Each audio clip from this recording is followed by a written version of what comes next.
Stephen Vantassel here, wildlife control consultant. Bring another episode of Living the Wildlife, and also wanted today to talk about how to identify wildlife damage to your landscape. So I have a basic rule of thumb that basically helps you narrow down the types of culprits that are attacking your lawn and garden and plants. So let me just sort of use this illustration because this is a rose bush, and as you can see, the part on the front side of this little fence is certainly a lot lower than the part behind the fence, because this has been ravaged by deer. Now, how would we identify that this was damaged by deer? Well, the first step, of course, is knowing what animals are in your area. So that's your first step. But I also use another technique that shows what the relationship of the damage is to the ground. For example, I have a 6-foot level and above. That's certain animals are only going to do damage to properties 6 feet and above.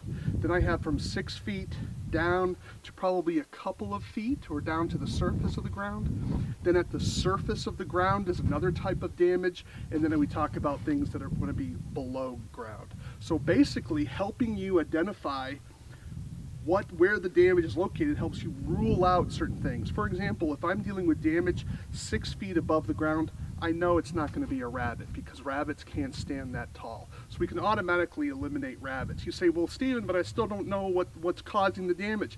That's okay. We're trying to rule out suspects. Think of it like a criminal investigation. The detective doesn't necessarily know who committed the crime, but half the battle is if he can eliminate suspects, he's getting closer and closer to the truth. And then you can sometimes in damage, you're not able to identify specifically the species that caused the damage, but you can say there's a good probability it's this or that, and at least you're not going to be working on species that you know couldn't have done the damage. Now obviously snowfall will change this, but of course there's no snow here today, but that kind of gives you an idea. So we're looking at 6 feet and above, from 6 feet down to a couple of feet, and then from a couple of feet down to the ground level, and then of course below the ground. So we're going to be talking today about what sort of animals could be causing this damage, and I've already identified it as deer. Let me explain to you why I know that it's deer. Well, one, we know we're dealing with something above a couple of feet, so we do have rabbits in this area, but it's going to be pretty hard for a rabbit to reach up here to nibble that particular plant. I'm over 6 feet tall. We're looking here about at least 3 feet. No rabbit's going to be able to reach that high. So that's the first clue that we're dealing with deer.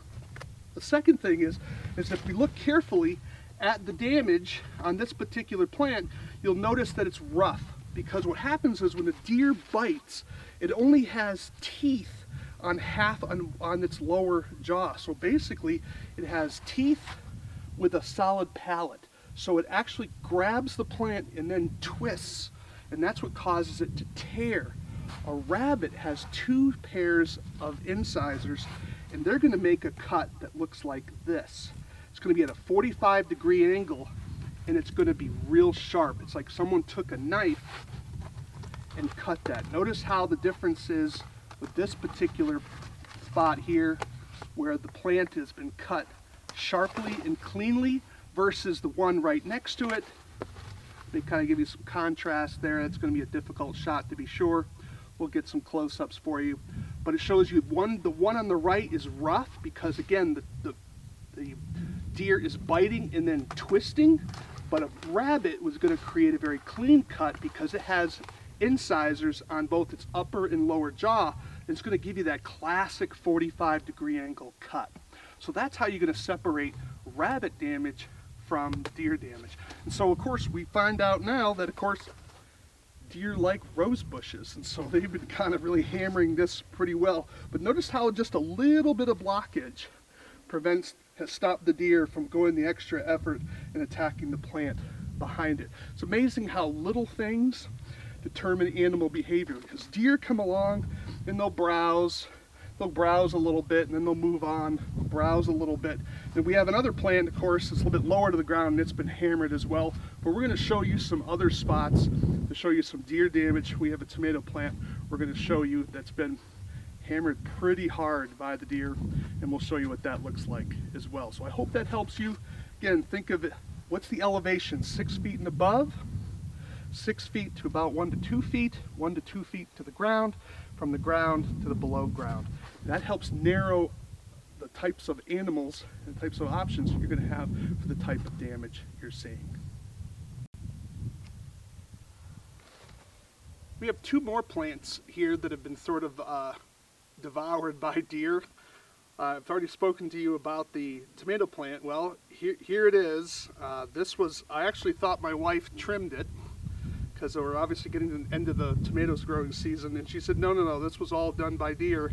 And certainly that is borne out by the fact that, as I said before, notice how rough, trying to give some contrast here, how rough that looks compared to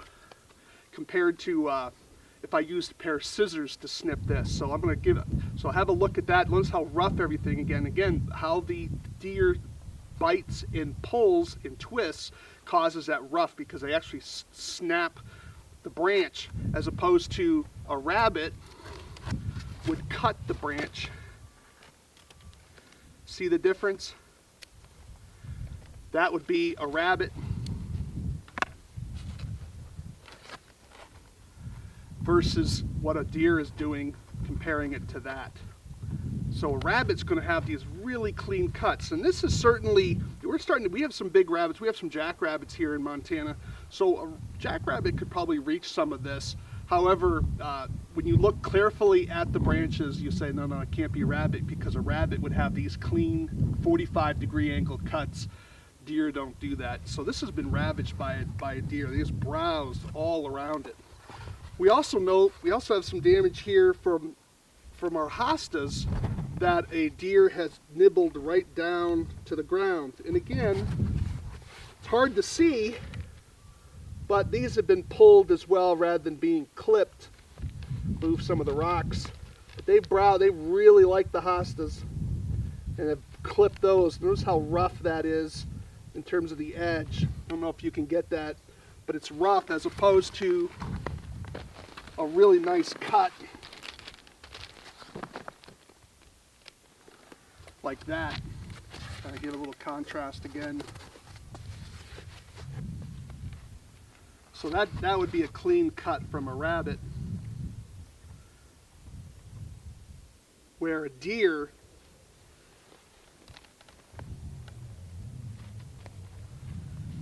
has it rough.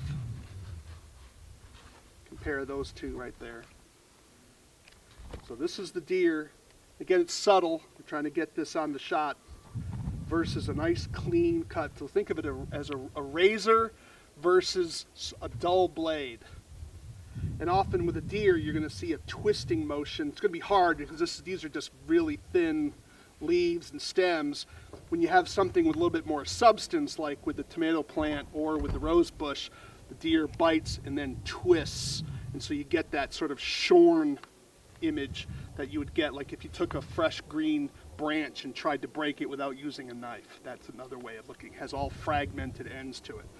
So I hope you find that to be helpful in terms of distinguishing between deer damage as well as rabbit damage, but also giving you a rubric to help you rule out what types of animals could be causing the damage. Think about 6 feet and above, 6 feet down to 1 to 2 feet, 1 to 2 feet to the ground, ground level, below ground level.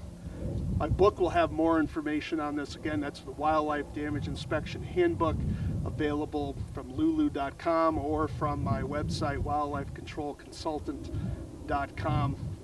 I think you'd find it quite helpful for a variety of things. We're dealing with that urban-rural interface where animals are coming into more urban areas. It's much different than what you have in publications that talk about animal scat and animal tracks, because those are for woods. The book that I have is about what animals do in human impacted environments like cities, suburban areas, and around structures. Until next time, Stephen Vantassel, Wildlife Control Consultant.